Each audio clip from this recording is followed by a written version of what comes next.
Good afternoon, ladies and gentlemen, and welcome to another exciting Propagandacast with me, your host, Imperial Dane. Today we're having a 1 versus 1 in Sturzdorf. Yes, indeed, it shall be a fascinating fight in Sturzdorf. At least I hope you'll find it fascinating. We'll be off to a bit of running start, not because this will be a very long match, I suppose. Well, not an hour-long match, I suppose about 40 minutes if I read things right, but still a bit reasonable.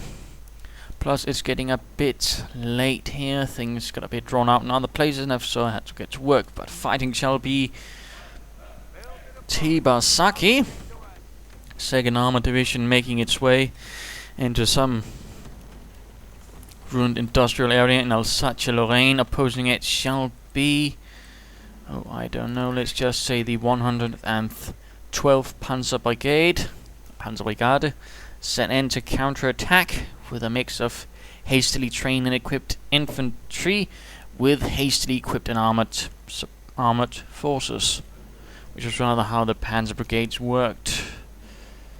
They did have some experienced personnel, but largely they were not well trained, that is. They were sort of quickly mixed together and basically hoped that superior equipment would win them a fight. Didn't quite work like that. Plus they were lacking in a lot of otherwise useful support assets.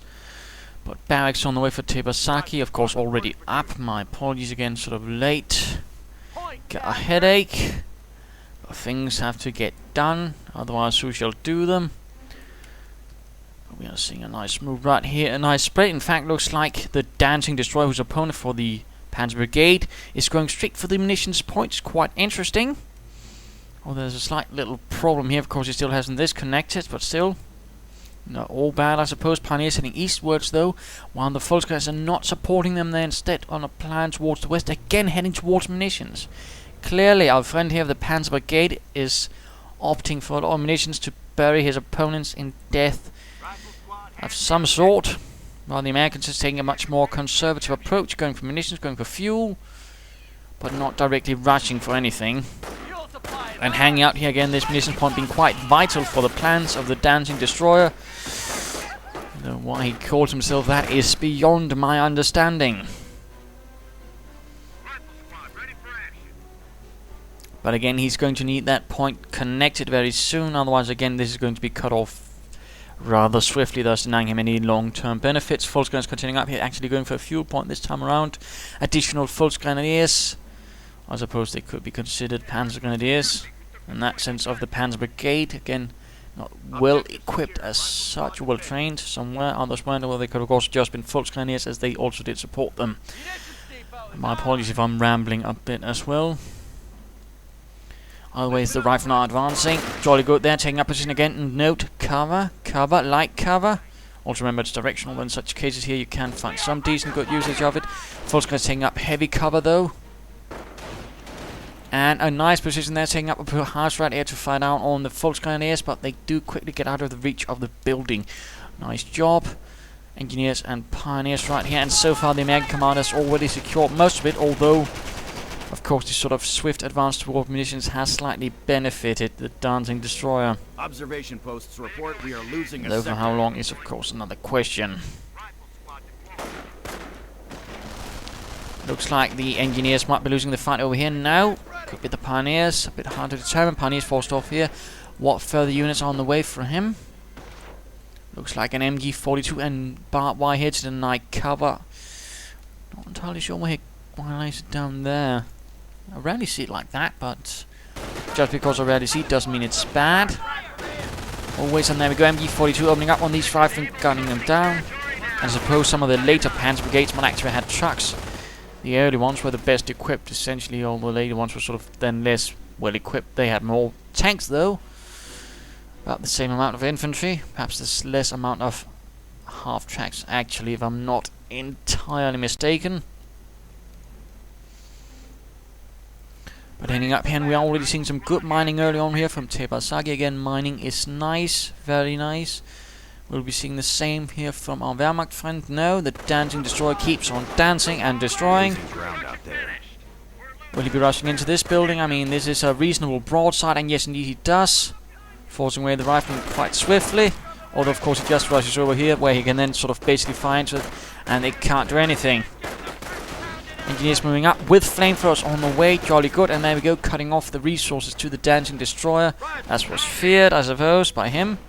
Sniper joining in, so we are seeing the 2 Volksgrenadier MG sniper beginning, which is rather regular amongst many high-ranking players by now. A mine right there at the flank. Jolly good. Rifle being pushed away. The MG42 and the sniper being that much more of a lethal combination. Of course, having to work back to regain that control of the munitions, and I imagine all that munitions will probably be used on mines. And there we go, laying it right down here at the administrative barracks of this place. At least I imagine it's sort of a work camp.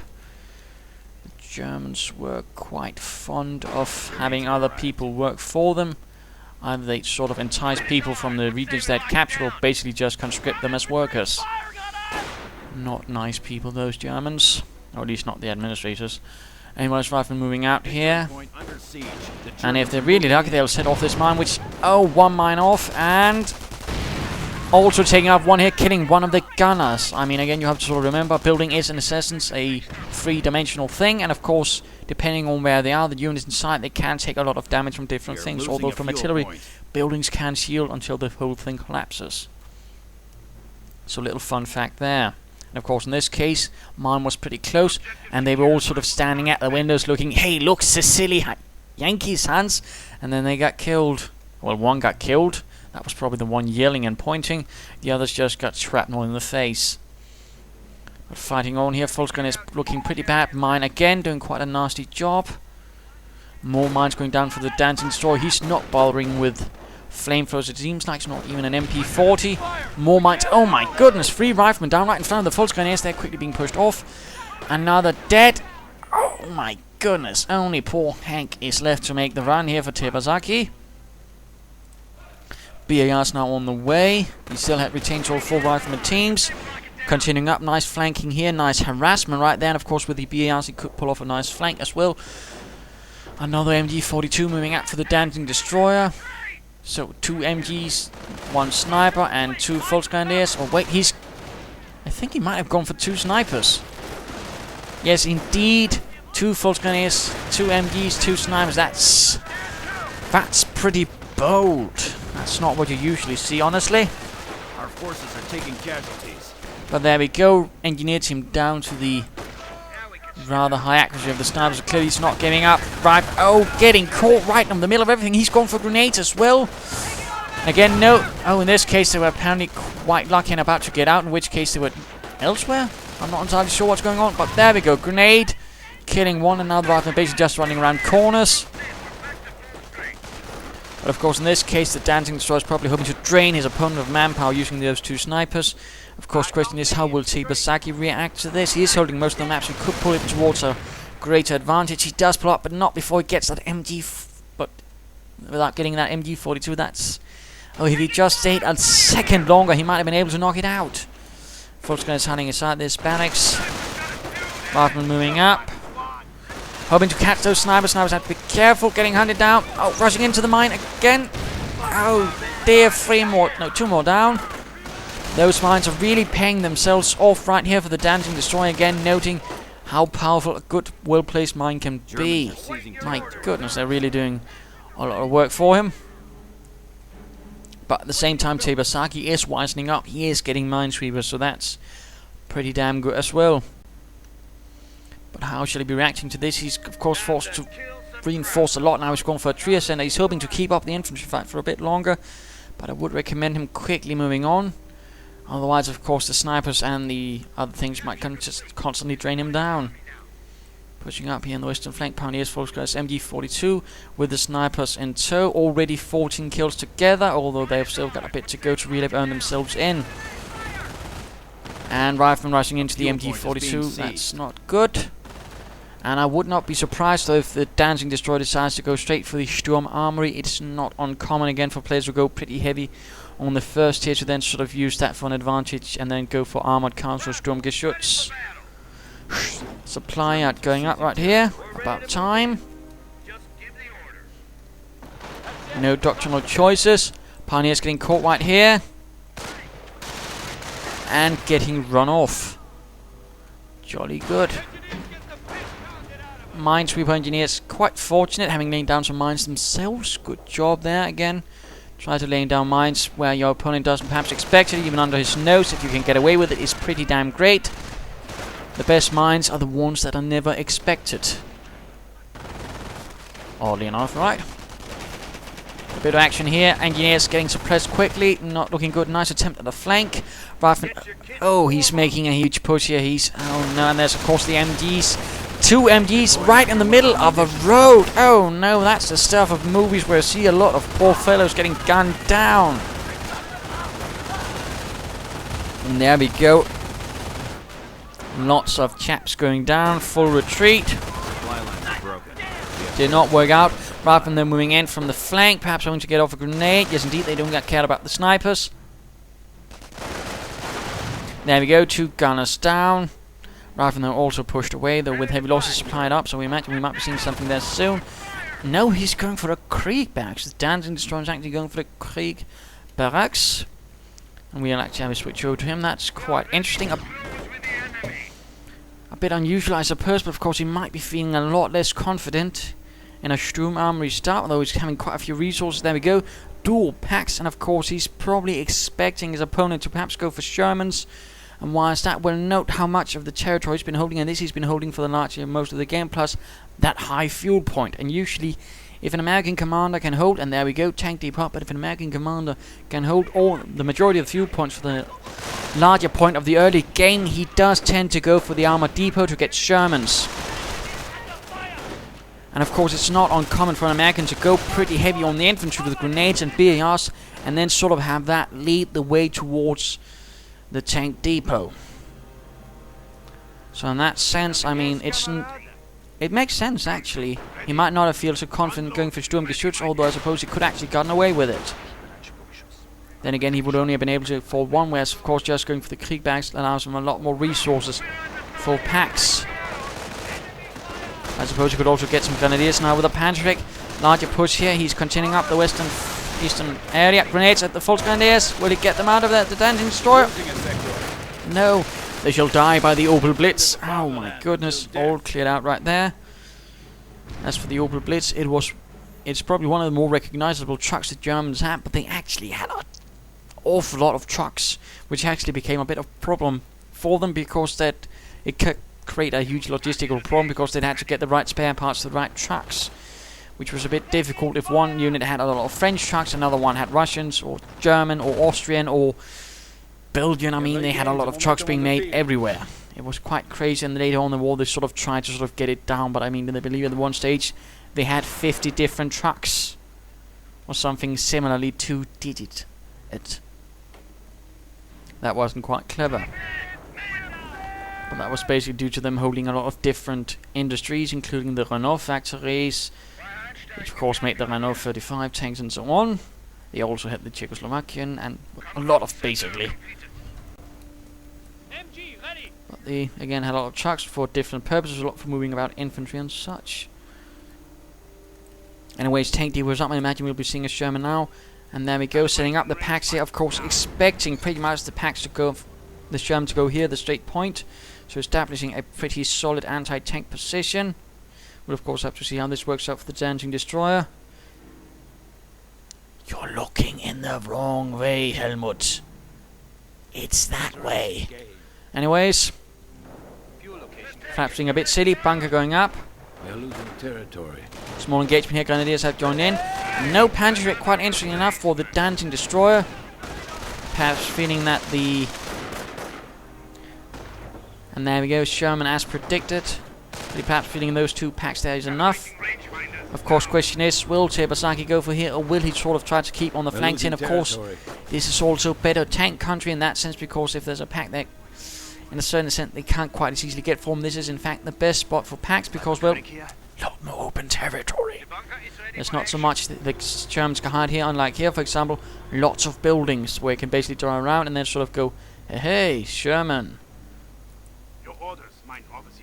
Let's speed this up a bit. Yes, my apologies, just late. Engineers, not the brightest right there. Veterancy up. Support veterancy first. Sherman moving in from the front. Careful, and there we go. Pack turning about. Panzergrenadier on the way. Shaman quick to pull away behind the buildings. First Grenadiers going down. Medic bunker up as well to help with the attrition. Jolly good.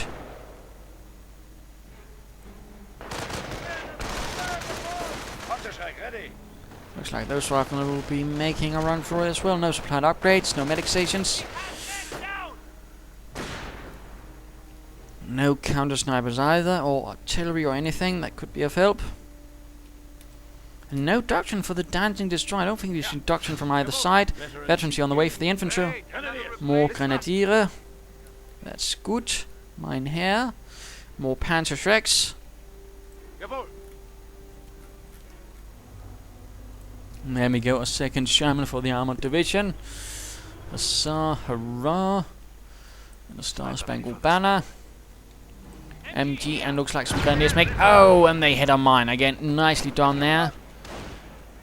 Funny thing is, the closer you are to your base, the less you actually expect mines. It's quite fun. And he's actually gone infantry. Now see that, of course, with the rifle. Laid down mines right there.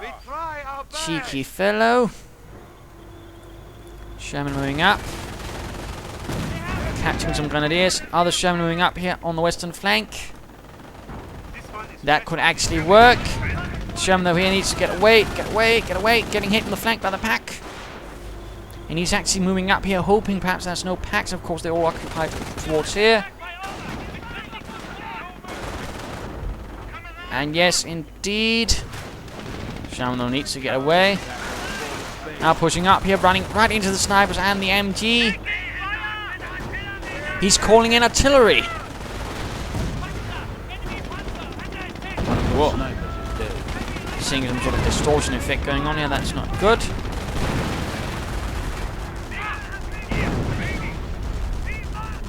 Shaman flanking about, but it's not really caring about the pack, it's just continuing ahead. Oh dear, it's gone on without the infantry support.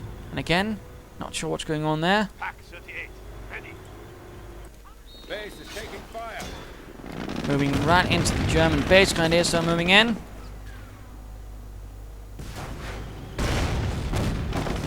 Rubble falling apart even further. Second Shaman, though, is still alive, though it's going to be in dire need of repairs. Hey, new guy. Let me have your shit together. Poor Orbital Blitzen is in little trouble. Sherman crashing it. Where do you want us? Are you done soiling your uniform? It is here. Looks like one sniper actually went down for the dancing destroyer. I imagine he won't be dancing about that. And Sherman out of control. Definitely dealt with by the Grenadiers. And Sherman...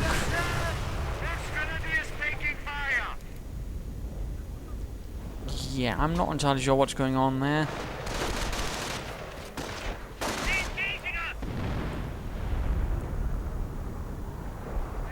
So it will probably fix itself up once I restart by tomorrow. Shaman getting repaired. Looks like he's got an awful map howitzer. Hammering away. Bunker and MG down. That's less great, and though still no doctrine, again I would recommend always, choosing a doctrine before 3 points is sort of done with, since it actually gets slower after the first 3 points, at the rate you sort of gain them. Engineers getting gunned at, pack sneaking out there, Grenadiers counter-attacking, more Grenadiers on the way. Propaganda campaign is ready to go. And looks like we are now seeing a firestorm being prepared. Terror has been chosen. My apologies again if I don't go for the mid-game analysis. Time is of the essence, and let's just speed this up a bit.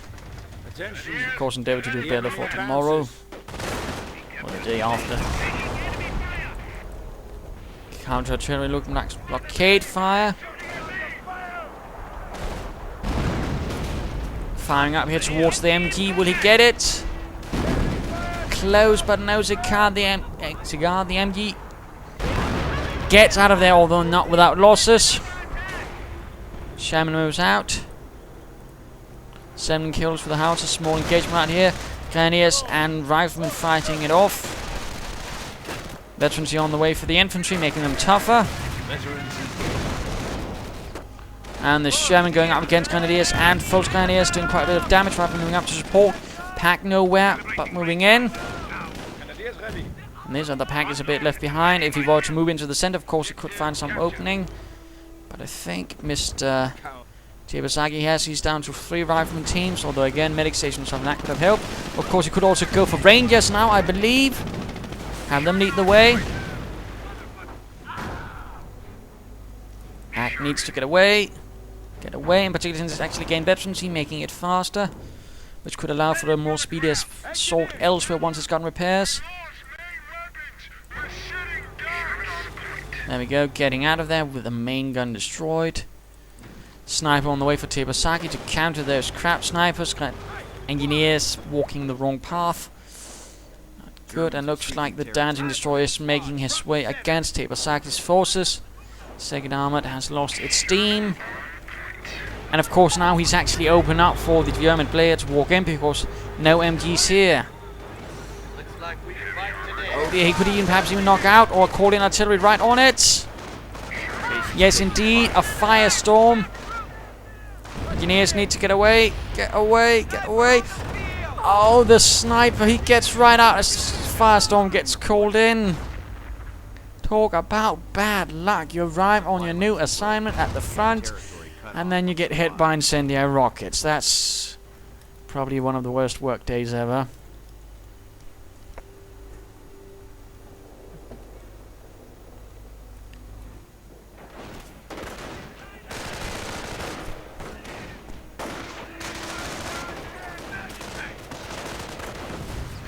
And a good grenade here, but the Grenadiers get away in time. Oh, they hit a mine! Oh, clever that. Rifleman sneaking up. Artillery firing. Probably having been recruited if not something else.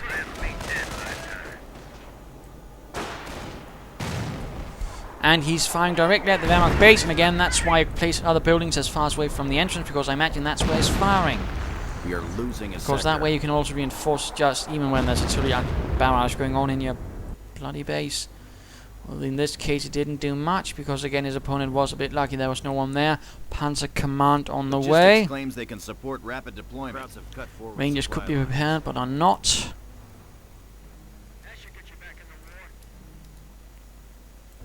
Looks like the Sherman has been made ready. Of course he could also consider getting the smoke upgrade for, which could allow it to sort of quickly rush past packs using the smoke screen. Can work, I imagine. Grenadiers running straight into the Sherman though. Quite lucky right there. But the lines of the dancing destroyer are thin. But sadly it looks like Mr. Tebasaki is lacking a bit of the resource and actually breaking through at the same time. So he can't really take the advantage. Supplied upgrade though on the way, that's good. And now firing it. Enemy unit down. Oh my goodness. I do believe that was 2 Grenadier teams that went down right there. Gaining at veterancy 1, gaining an increased rate of fire. Sherman moving in pretty boldly, calling in. Oh, he should have done it on the Panzer Command as it were constructing. Oh no, he missed an opportunity right there.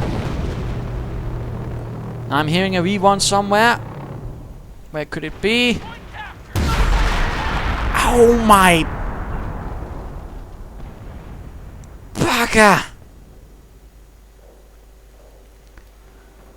That was a lot of riflemen that went down there.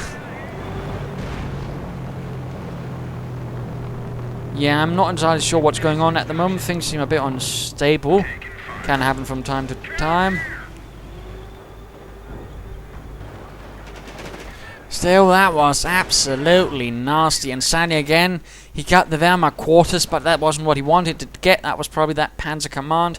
And I imagine there's going to be something starting with a P and ending with an anther on the way.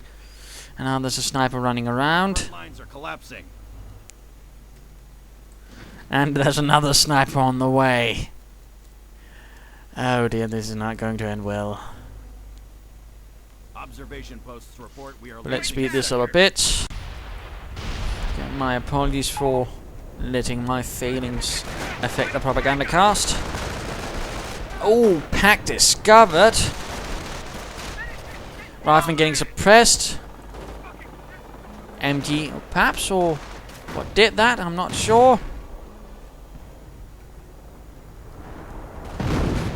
And there we go. Panzer Command is down, actually due to a pretty well observed artillery spot right here from the nearby factory, but sadly not before the dancing destroyer secures himself one Panther from the Panzer Brigade. Armoured reserve. And he's going to need something to knock it out. He's going to need a tank destroyer or Rangers or something else, but he needs it now.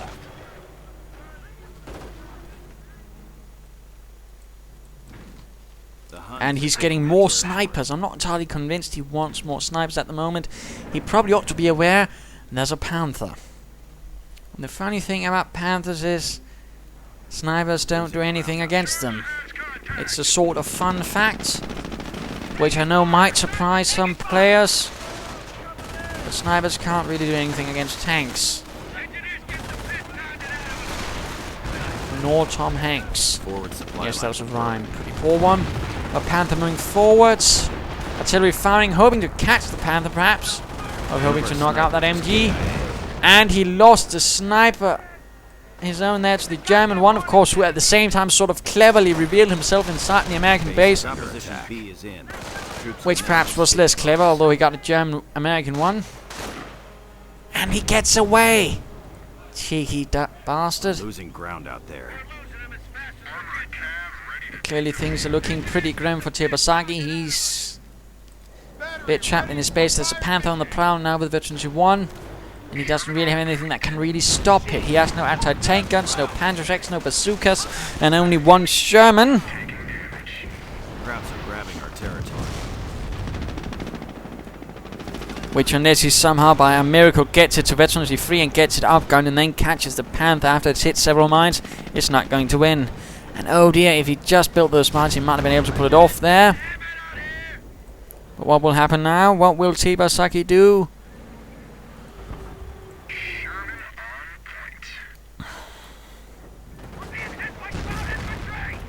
Crowds have cut forward supply lines.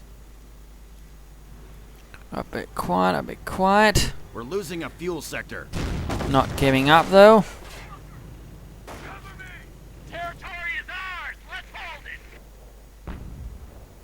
23 kills to his name, including a sniper. Although he is pretty badly hurt. Still nothing going on there. No tank destroyers. No Rangers. Calling in artillery on the MG. MG getting out there. Grenadiers perhaps hoping to catch someone. Not quite succeeding. Instead moving into that undefended base. Well, largely undefended. And moving straight into the American base. Enemy unit down. And I'd imagine artillery. No? Forward supply lines are broken. And I think he might actually be hoping for an off-map combat group to deliver him onto salvation. Essentially getting himself perhaps 2 tank destroyers. Of course, he could knock out that Panther if he can get that. Veteran D2 now, though. MG gunner. Pushing through here. MG pushed away. Of course, the Panther could assist. Sherman moving up, flanking. Rear armor hit. Nice, good shot. Of course, the Panther can return the favor. Inches away, inches away. There we go, off-map combat group, and what does he... Well, that's not what he was looking for. He got a heavy machine gun, a mortar, an anti-tank gun. The anti-tank gun is certainly nice, but it's...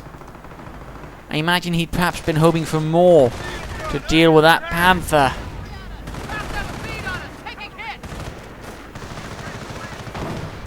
And a firestorm right in the middle of everything. Howards are gone, anti-tank and heavily damaged. Mortar gone as well.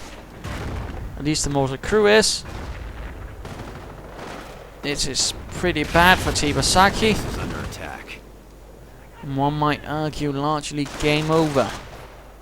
Of course, we might still pull something out of this. We're trying. Come after here. Pretty hard here. Touch it, Oja.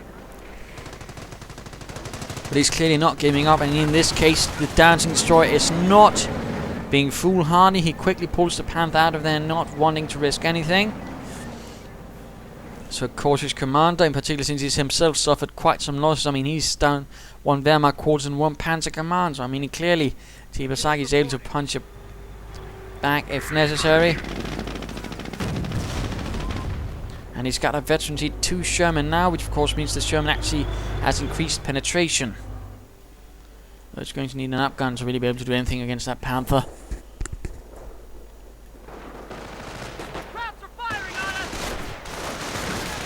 Could be getting the pack. He could be getting the pack. That could be what he needs against that Sherman. Although he needs to deal with those grenades. Grenade. Veterancy 3 for them. Oh, Rifleman caught right in the middle of everything.